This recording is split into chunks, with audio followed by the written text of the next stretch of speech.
première ayant été publiée en 2004. Et ce livre a été beaucoup demandé, ce qui fait qu'il n'en reste plus. Et j'ai décidé de procéder à une deuxième édition, dans laquelle il y aura bien sûr tout ce qu'a fait mon père dans le cadre de son action pendant la Résistance.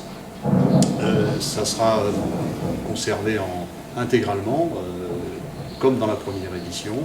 Donc tous les épisodes qu'il a connus dans le cadre de cette résistance, et puis aussi ce qui a précédé, notamment comment à Châteaumeillan on a protégé les familles juives des réquisitions.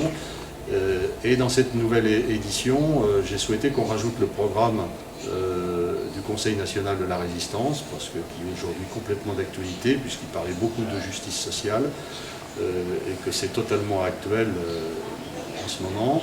Et puis j'ai voulu rajouter ce à quoi a donné lieu ce livre, en fait, la publication de ce livre, à savoir des familles juives qui se sont reconnues. Notamment, je pense à Madame Appelwag, qui a dit « mais on parle de mon père dans ce livre, on parle de nous », et qui m'a contacté à l'époque pour dire « moi je veux rendre hommage aux habitants de Châteaumeillan qui ont protégé notre famille et qui ont protégé en fait plus de 40 familles juives par un système, je dirais, d'alerte qui partait de la gendarmerie et qui ensuite, par un code particulier, permettait de mettre les juifs à l'abri quand il y avait une alerte qui menaçait de venir les prendre pour les déporter. Certains n'ont pas échappé, malheureusement, il y a eu 3 ou 4 personnes qui ont été déportées, mais sur l'essentiel des 40 familles juives hébergées à Châteaumeillan, elles ont pratiquement toutes été sauvées de cette manière-là.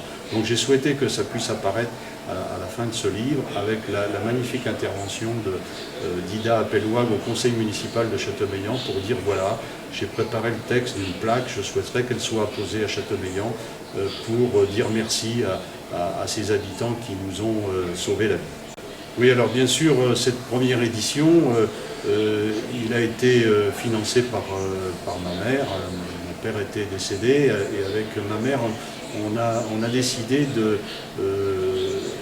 donner le produit de la vente de ce livre intégralement au musée de la résistance de Bourges et du Cher, dans lequel nous sommes en ce moment. Et donc c'est plus de 5 800 € que j'ai versé pour ce musée. Et je souhaitais que ça soit attribué à quelque chose de très précis, concret.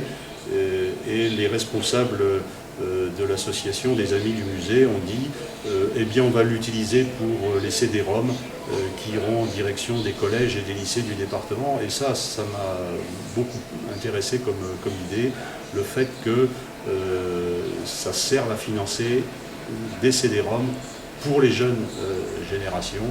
Je crois que c'était un beau cadeau à leur faire et c'était surtout un beau cadeau à nous faire et à faire à mon père, montrant que tout ce qu'il avait fait dans la résistance et puis la réalisation de ce livre était utile à la mémoire dans notre département et plus largement dans notre pays.